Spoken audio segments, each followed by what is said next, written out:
Let's talk stocks. In studio with us this morning is Miss Keisha Bailey, financial experts, economic know-it-all. But she's a founder and CEO of Profit Jumpstarter. And of course, she's here to talk to us, give us a little insight, outlook on the markets and where they have been and where they're likely to go. Welcome to the show, Keisha. Thanks for having me.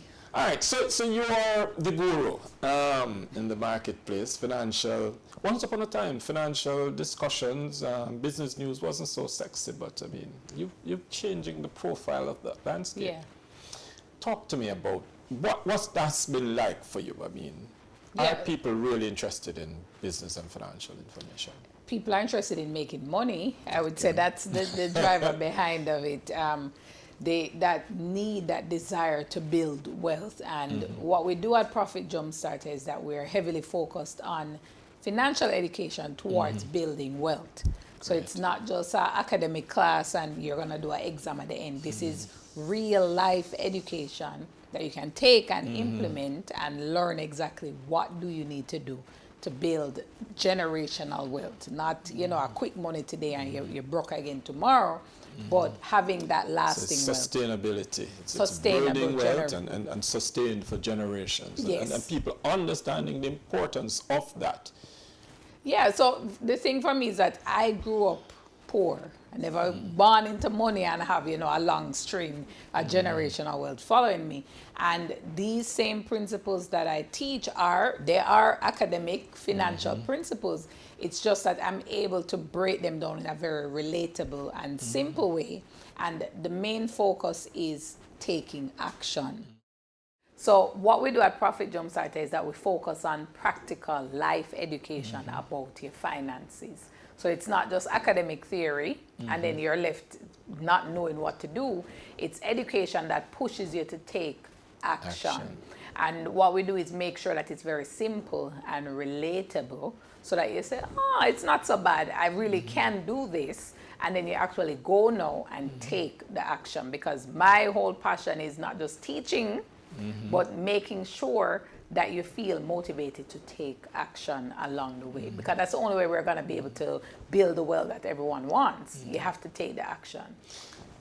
So, Jamaican economy, by and large, our education system has built us to go and pass some exams and go and look a job, 9 to 5.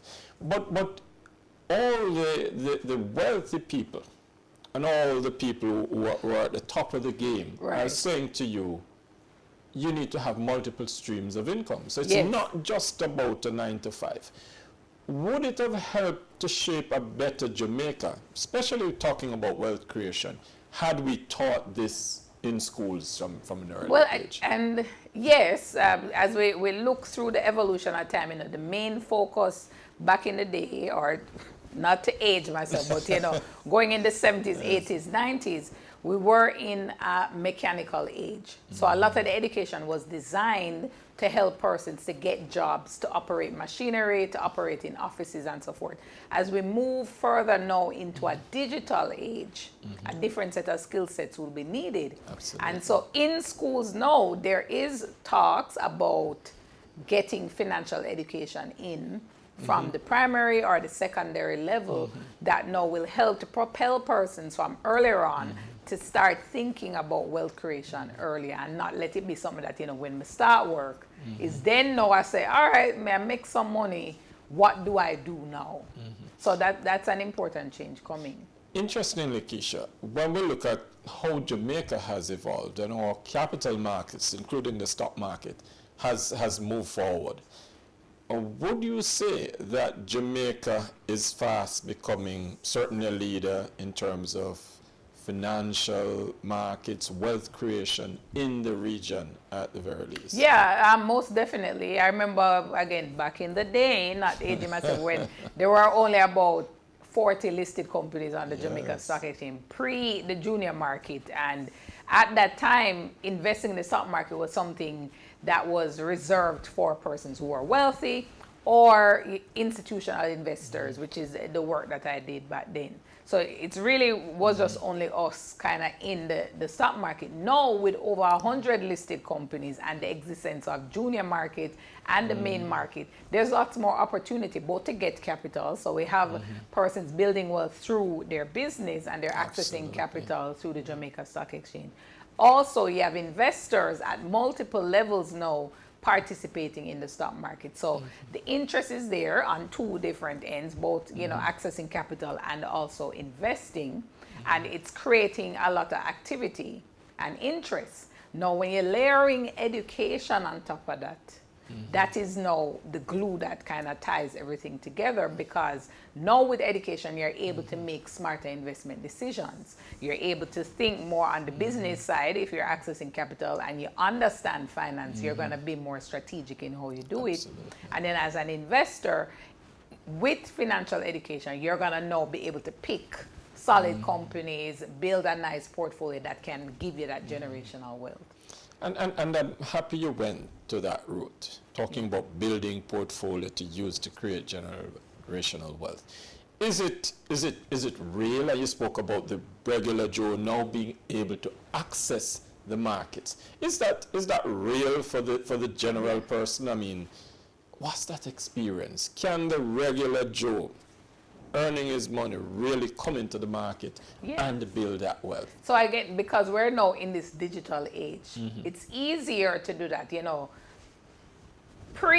back in the daytime, they used to would have to go into the branch, join a long line forever, or make your way down to the Jamaica Stock Exchange with your share certificates and actually conduct business that way. Now it's just a click of a button, right? Some people even a tap on your phone and a transaction is put through. So a lot of persons now are seeing, and then with more companies listed, a lot of persons are seeing that, hey, these companies that I see every day, they're on the Jamaica Stock Exchange trading, maybe I can participate in that.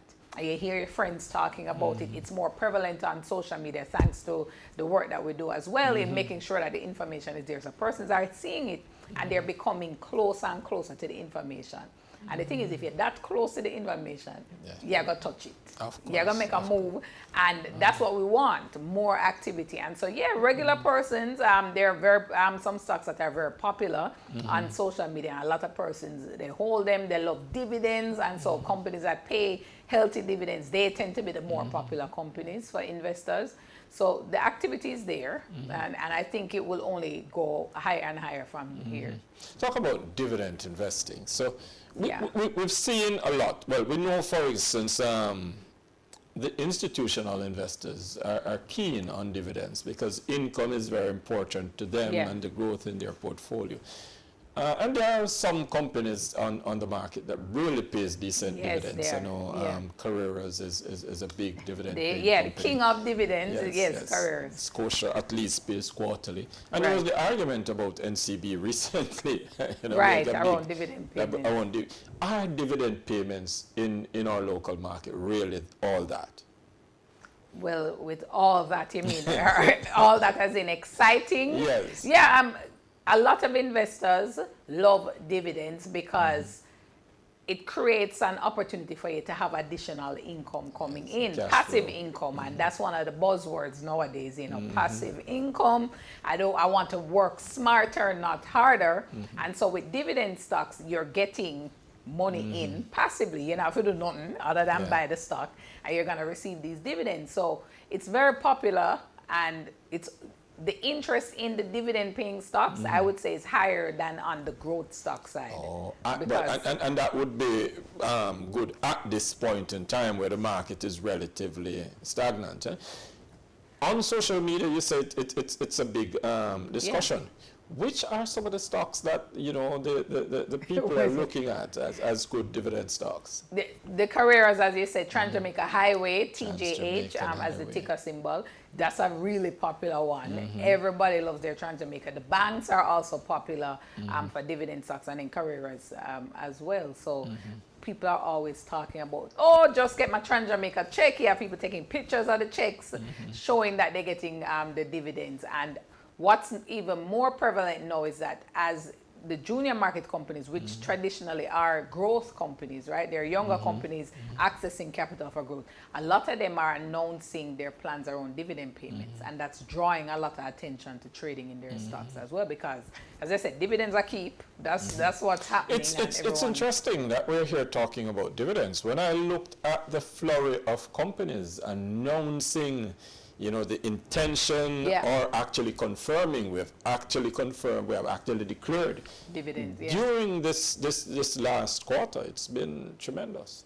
Well, I mean, that's a good thing, because it augurs well for the company, because if the profits are such that you have a little thing left behind that you can pay out to shareholders, that's great, because that's the essence of investing as well. And as a fellow shareholder in several companies, that's what you want.